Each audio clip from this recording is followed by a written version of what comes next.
Hello, I will showcase an Uber Cortex with the build that after like 5 sleepless nights I'm finally happy with. And a TLDR of the build is that we're stacking a ward and then I'm playing a ward shatter. Now the thing is, the build is kind of immortal until you meet a Flask siphoning monster modifier that can spawn on rare monsters. That kind of messes everything up, but oh, look at that, look at that. This is an ulti special plasma cannon, but um, the problem is that when you encounter that guy, you cannot recover flash charges. It disables the flash charge gain. And how this build works is basically you stack of these. Iron Flask gain 2 charges when your ward breaks. So whenever you take a hit or something, well, breaks your ward, you gain charges. So we invest heavily into flash charges gained so that we have enough. I have 4 of these right now with my timeless jewel. And yeah, instant recovery after breaking with a perfect roll, 66% increased charge recovery on 1 flask. The rest are just like increased effect and secondary effects. And I really wanted to add some speed to the build, so I'm doing that. But for boss damage, you put in a Starlight Chalice, gives me exposure, all triple damage, and that's perfect because we're doing physical as extra of all damages. It turned into a ward looper. Okay, let me just load it up. So current setup is amazing. It's using this amulet for reduced mana cost and energy shield with this helmet. It scales ward, so it's very nice. I'm going non-crit, so the negative multi doesn't matter. So I got this for a pretty good deal, although very expensive, but a good deal nonetheless. And what that amulet allowed me to do is to reserve mana, and then I have this keystone, right? So normally people are using this to get damage on their attacks and do damage with their attacks.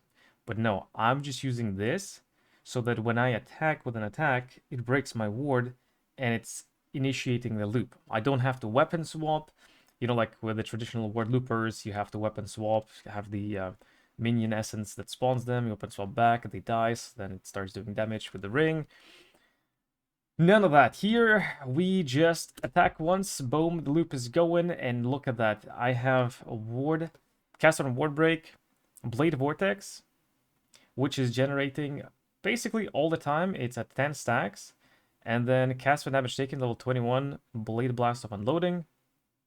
I should try with quality, maybe spamming it a little bit faster could be okay. It could be a damage increase if we can keep up the Bleed Vortex generation. I'm not sure, again, there's still things to try and test and min-max and upgrade. I have a lot of things, well, a lot. There are things that I want to improve, get some immunities, get some speed and damage and everything, currently level 94.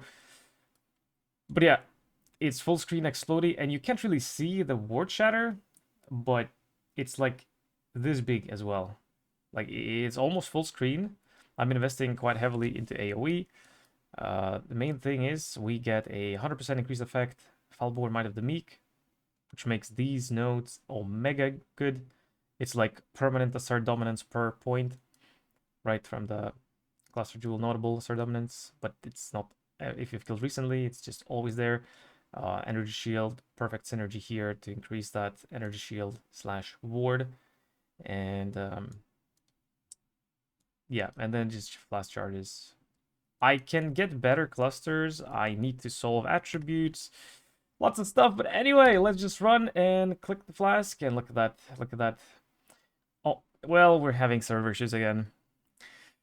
So one thing that I was trying before, I was doing a Spellslinger setup, which kind of worked. It was kind of nice. We optimized for the cooldown recovery to align for 7.58 seconds, or 7.58 times per second, both for the ward shatter and for the Spellslinger. But at the end of the day, with like giga lag spikes and just server issues in general, it just felt really bad. So I added this recently. I need to remember to click frenzy to generate frenzies on bosses. Not that we need to, but we want to. You know, like more damage is more damage.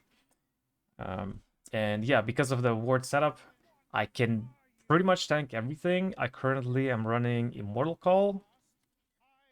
It's permanently up, so we're taking less physical, less elemental damage, which means the Righteous Fire is doing less damage. And yes, I have Recoup. Also, I can do that for a bit more damage from bosses. Right, I do have some Recoup. Main source of Recoup is this ring, for the damage taken as life Recoup at least. It also has Mana Recoup Veiled. Spell damage slammed. It could be spell damage, could be energy shield. Basically, just a Crusader slam. Most of the options. Well, yeah, you can lose, but it's fine. But what I wanted to say is, I don't know. I forgot. It doesn't matter. If I forgot, it probably was not important. But the damage is great. At the end, like the plan is to push to 100 million damage-ish per second, plus minus without Righteous Fire. So with Righteous Fire, it's even higher. The Baal Righteous Fire. Oh, the cool tech that I wanted to showcase about the Recoup, speaking about Recoup. This Flask, recover 4% of life when you use a Flask, and because I'm using all 5 Flasks as Iron Flasks, they are constantly being spammed and recovering life. So the Recoup becomes a bit less impactful, but if you have Recoup, you have lingering life recovery, and also there are some damage over time effects that are pretty strong in the game, like you're doing just mapping.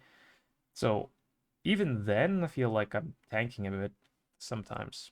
But I refuse to sacrifice my Ascendancy points to get this thing with 50% less damage. Yeah, I refuse to do that. That's such a waste.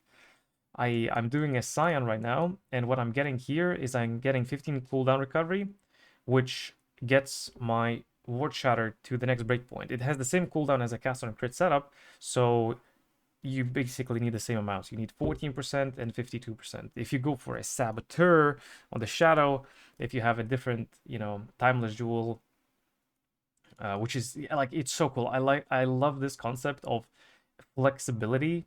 I know some people that don't like making complicated builds themselves. They don't like this probably, but I love this idea of you can put it in this jewel slot, you can make it work in this jewel slot.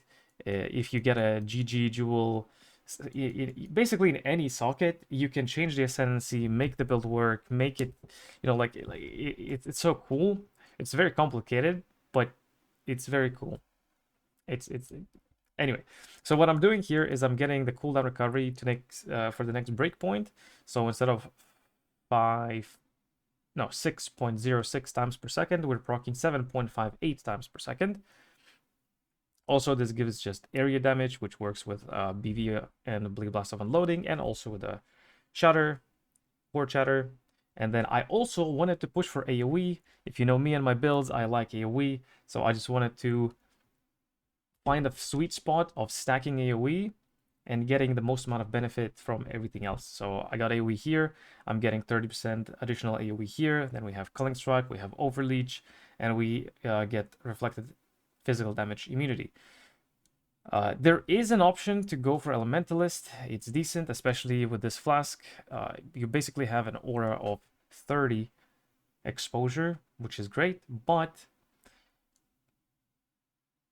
you kind of need the attributes as well here. The attributes are quite rough. You need strength and dexterity and intelligence. These ones require 245. Eventually I want to get better enchants, but yeah. So it's quite demanding on the attribute side, and you can't just use a Timeless Jewel that ignores attributes, right? Because we need this Heroic Tragedy. So this current setup has a 6559 and Uthred. Technically, you don't need this keystone as long as you can get 4 Iron Flask charges when Ward breaks notables. You can make something like this work without completely breaking the build. Because like if you have 3, you have to do some weird shenanigans. You have to do you have to do some weird shenanigans, and I wouldn't play that, so I wouldn't even talk about it. But yeah, if you get 5, oh my god, that would be amazing because you would need a lot less. You basically save 1 or 2 clusters. I think it's 1. Yeah, I think it's 1. And also it depends if you have how much reduced charges used you have. Also, I have a jewel there. Whoops, from the previous build. There's 1 node here, and then 10% reduced here. So this is a mandatory anoint. Without this, you can't really... Well, if you go for another medium cluster, then you probably can do it without this. But you might need 2. I don't know, 10% reduced is actually quite impactful. So right. That's, I think, all I want to yap about, I guess. I should mention this. The essence of the loop is just 2 dust jewels. We have 4 20% reduced, and then 1, where is it? 1 19% reduced. Then we have less duration, 23 quality for 60 less skill effect duration. Cast on War Break, level quality don't matter here. Swift Affliction could be level 1. Technically, could be imbued on the skeleton. So for example, if I could get the helmet with +2 minions or +2 duration gems, I could go for a level 20 summon skeletons imbued with Swift Affliction, and then I get another gem socket. Yeah, and then as with every single build, I can find something that I can add in sockets, and I'm constantly struggling. I could get more links on something, get something additional that would be cool, or something like that. Like, for example, you could go for Flame Dash cooldown recovery if you want. I would do something else, but yeah. What I wanted to say, right, Celestial Mathematics. People, you're using this for damage on their attack. I'm not. I'm using this just for the like personal preference and enjoyment of the build, and because I have it. I rolled this jewel myself. I didn't buy it. I farmed them for a bit, identified, checked. There were some good nodes, some with 4, some with 5. And then the rest are kind of useless for me. But yeah, it allowed me to look at this socket, that socket. Anyway, so what I wanted to say, if you don't have that, you can do the old setup where you're just weapon swapping to initiate the loop. You can do that. Like, if you don't mind weapon swapping, it's fine. I mind weapon swapping, so I tried hard to figure out how to not weapon swap. It's just attack once, loop's going. And you definitely can do it without this. The problem when you don't have this amulet, the mana cost. You can't just break ward once and get it going. What you would have to do is you would have to unreserve most of your mana, and then your mana recoup would kick in, and then you can reserve again. Also, I'm playing haste right now just for that movement speed. It does absolutely nothing. This could be hatred, could be zealotry. Zealotry 21 would be like 16% more damage, so that would be better. But I just want the zoomies, and damage is good enough anyway. Do a little bit more running around. Also, yeah, let's go. Oh, when the loop is going, you can't really swap flasks. Yeah, I can. It's fine. I don't think I can kill myself. With the previous setups with Spellslinger, I had like Forbidden Right for recoup on Spellslinger. I didn't do the minions, the skellies. So it was a little bit more scuffed because I would kill myself. Like, for example, the Achilles of the build is, look at that. Oh, it doesn't do anything. So good. The Achilles of the build is the Flask Siphoner Rare Monster Modifier. If you encounter that, you're kind of, screwed. But with this setup, the cool thing is, first of all, I don't one-shot myself when I don't have flasks active, which I was killing myself with Spellslingers when I was doing that before. But here, it basically, the loop stops. I have enough life and chaos resistance, just barely, so that I don't die from one Forbidden Right cast. Technically, I don't even need to use it. Money's a little bit. Oh, that was a Flask Siphoner. My loop stopped, but as you can see, it doesn't matter. The very, very, very super important thing that made this whole setup a lot better is the Blade Blast of unloading with BV. Without it, the Flask Siphoner is still a bit of a threat because you can't do damage, But because this damage kind of lingers, like the 10 Blade Blast of Unloading stacks, they keep expanding from you. They do around 10 million damage per second, so basically like 5 million damage per pulse. Which means that most rares get killed by just that. So I just run around, and then my ward stops, or my ward loop stops, because I can't recover flasks, but I can attack once and it's back up, because the rare is dead most of the time. If not, I'm still not dead. I just run past it and activate and go back to it. I did some Reach Beyond apps test, and with the Spellslinger setup, I would just randomly get one tapped. It was like complete immortality and then gone. But now, it's still a little bit dangerous. I would imagine in like cracked 8 mod maps, there will be a combination with altars and stuff where like negative lightning resistances, and then the donut rare monster disables mana recovery, and then I die because of it. Possible, probably. That requires playing the game, and I haven't been playing the game for 5 freaking days. Trying to figure out a nice setup, and I'm finally happy. It feels super smooth, super tanky, good damage, good AoE, herald explosions. I tried to stay focused so much that I didn't even put on MTX, okay? I usually complete Labyrinth, I put on MTX, but I get so easily distracted, it's crazy. So I tried my best to get the build active and going, and I can finally start playing the game, and I like it. Because of one more thing to note, because of the lag, actually maybe I already said it. Anyway, because of the lag, Spellslinger felt sluggish. So like, yeah, it was technically fine. We had like 3 Spellslingers per second, which could be pretty fast, but with the lag spikes, it felt so sluggish and weird. And if you're just running, you know, it's so nice. It's so nice. And then with the Flask, we're pushing 220 movement speed. Without the Flask, it's still fine.